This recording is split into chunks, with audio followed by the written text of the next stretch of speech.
Well, good morning, everybody. Thanks for coming, and great to see everybody on a beautiful Friday here in D.C.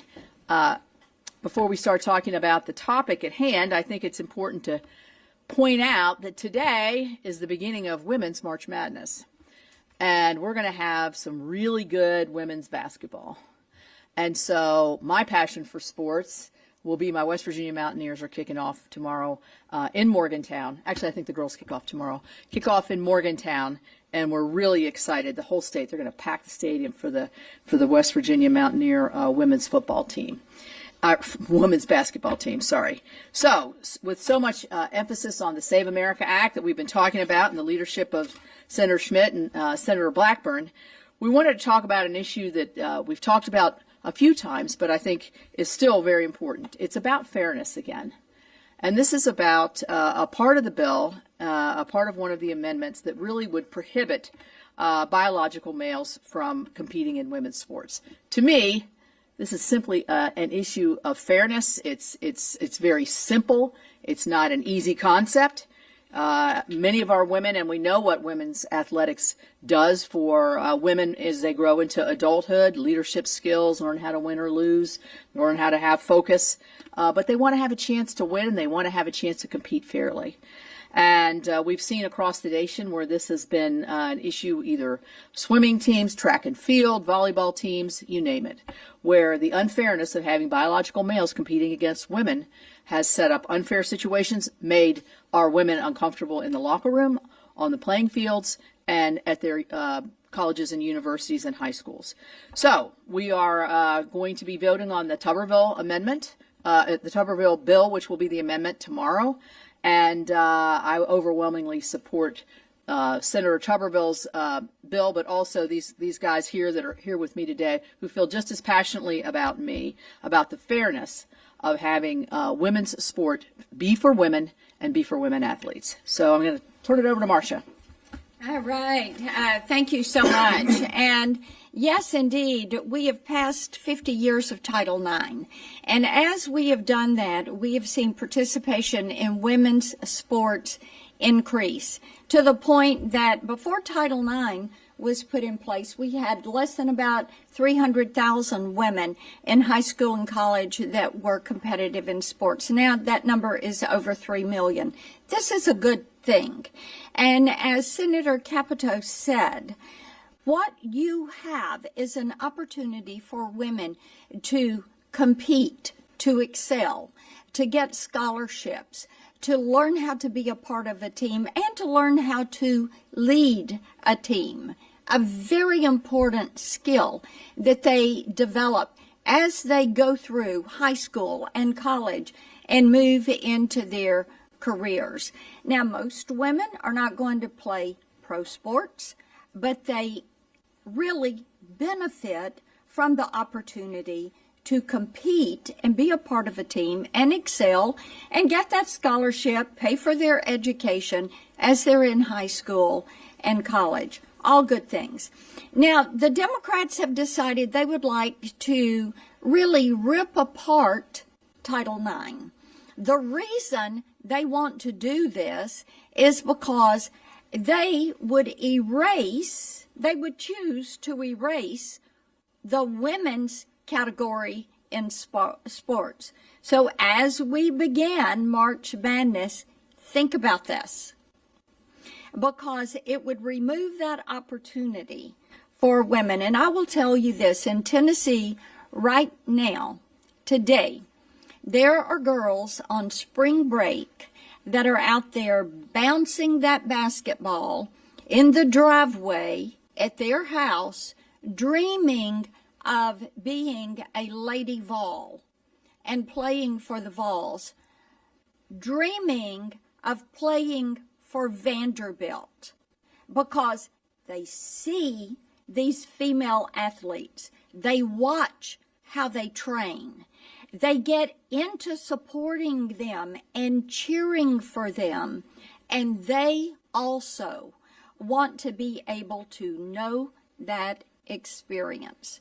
So, keeping boys out of girls' sports, protecting girls' sports, protecting Title IX We're going to provide the opportunity this weekend for our colleagues across the aisle to cast that vote.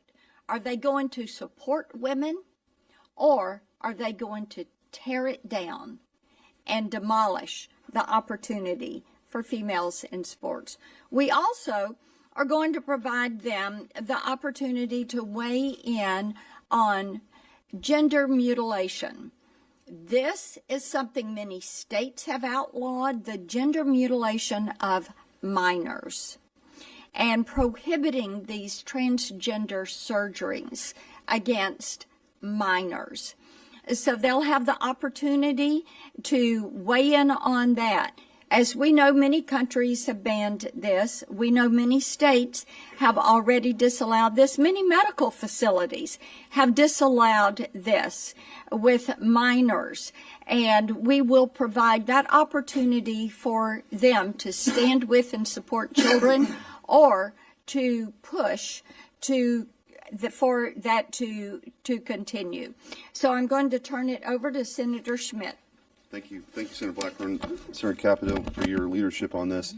We are going to have an opportunity to see where people stand over the next few days on a whole host of issues. We've got the underlying substitute amendment that saves our elections, and then, of course, saving our kids and saving women in college sports. And so I appreciate their leadership.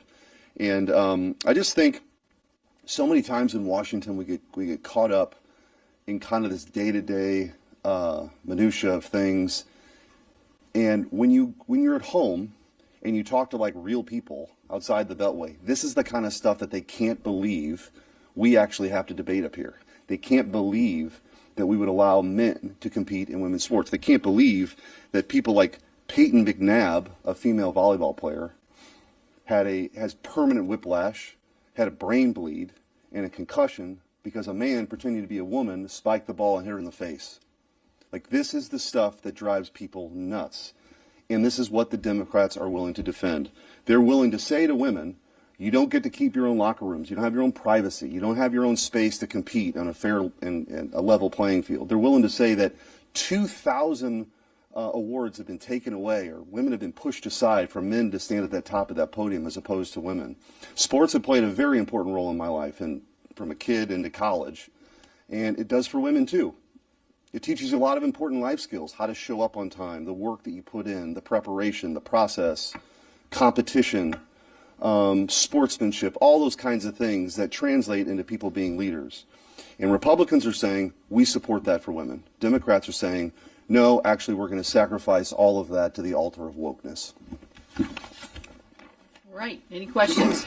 Yes. Kelly with Fox News. If I can just ask about the vote that you guys are taking tomorrow, and I understand that the president has sort of added these three separate things to what he wants in the Save America Act, from banning transgender surgeries, women and protecting women's sports, and also the mail-in voting. Mm-hmm. Why tomorrow, when you take this vote, only couple those 2 points that Senator Blackburn outlined together and not the mail-in voting? Yeah, can I address that real quick? Please do. So the way they, to get into too much process here, the tree is being filled, the amendment tree is being filled. So you have the base bill that came over the House, my substitute amendment that has all 5 of the president's priorities and the priorities of the American people. That is sort of sitting there. What we're going to do is individually offer some of these amendments that are also in the substitute bill that I have. Ultimately, we are going to vote on that as well. We're going to vote on it as a package that includes the mail-in balloting protections as well. But why couple these two together? Well, no, we're doing one at a time. So we'll have a vote. Tomorrow will be on the preventing men from competing in women's sports. Then the next amendment vote we will likely have will be the protecting kids from transgender mutilation. But ultimately, we will fall back to the president's priorities of, making sure you're a citizen. American elections are for Americans. Voter ID, protections for mail-in balloting, the mutilation, preventing the mutilation of our kids, and protecting women from sports, from men in their sports. Go ahead. Yeah. On this broader conversation about talking filibuster, using up floor time, and giving people a lot of time to hold a debate on this, how did it come to be that this string of issues on elections, on sports, on transgender issues, how did Republicans decide that those are the ones that should kind of get the extra time on the floor? Well, I'll start and then you guys. Well, I think what we see here is the differences between Republicans and Democrats, really.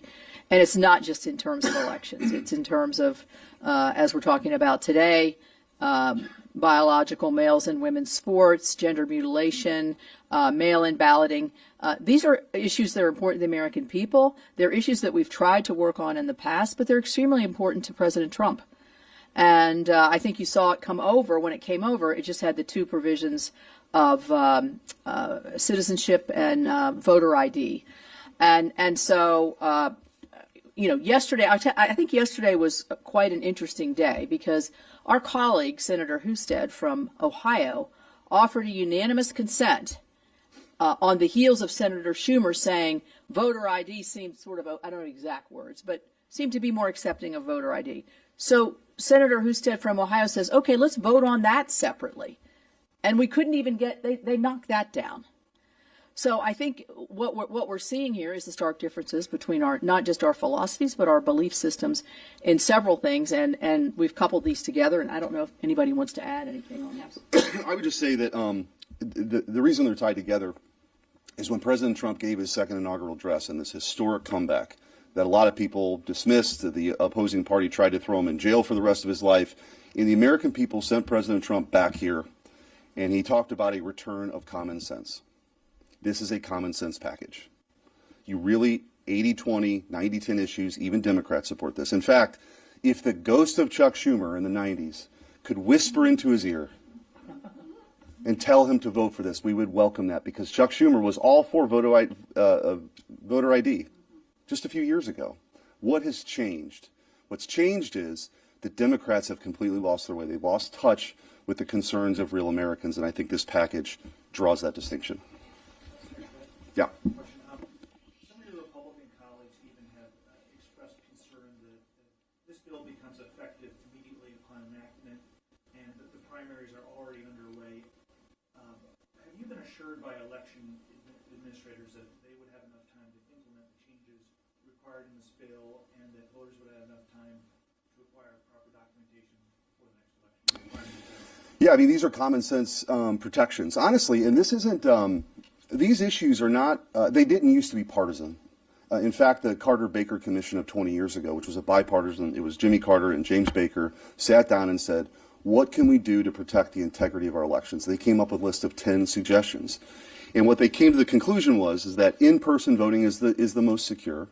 If you're going to have absentee ballots, you can't have a system where they're just mailed out to everybody. You have to request them and show, prove who you are, and photo ID is part of that too. So it wasn't that long ago. This was widely accepted as the best way to do it. And so I think states have been given ample time to implement this. In fact, most states, quite frankly, have something very similar to this already. There's photo ID protections. Missouri has protections. If you have to request a mail-in ballot, you actually have to sign an affidavit with a notary, actually, in Missouri, saying you're disabled or you're homebound or you're a caregiver. All these things are reasonable to ensure that people can have faith in their elections. I think what's lost in this debate is maybe one, if not the most important thing, certainly one of the most important things we can do in this republic, and certainly in our time and service, is for people to really believe that their vote matters, that it's not being drowned out by an illegal immigrant that's come here who's now getting to vote, because you know who that disenfranchises? Actually American citizens. And so that's where our allegiance lies with the Democrats. Unfortunately, just like with deportations, their allegiance doesn't lie with the American people. It lies with illegal immigrants. They want them to vote. The Democrats are trying to figure out a way that's easier to cheat, and we object to that. Let me say a couple Yeah, of and things. then I think On that, Tennessee has been ranked the number one in election integrity. The systems exist to do this. IRS has a Social Security database that chronicles deaths, and states can run their voter roll against that. DHS has one on known illegal aliens in the country. They can run against that. It's a problem because 19 states have chosen to let those that are illegally in the country get a driver's license. And so motor voter becomes an issue. That is why these databases exist. So can they comply? Absolutely. Do the systems exist? Yes, they do. Are states using these systems? Yes, they are. And this would simply say what the American people have said they want to see, which is, number one, if you're illegally in this country, you are not going to vote in our elections. And number two, when you go to the poll to vote, please prove that you are who you say you are. Just the same as if you're going to pick up a child at school. Every time I go to one of my grandkids' schools, I turn in a photo ID. And they keep it in the office for the period of time that I am in that building. That's a good thing. And that's what the American people want to see in their elections. Thank you all. Thank you all. Thanks, guys. Way to go, Shelley. Oh, I said it.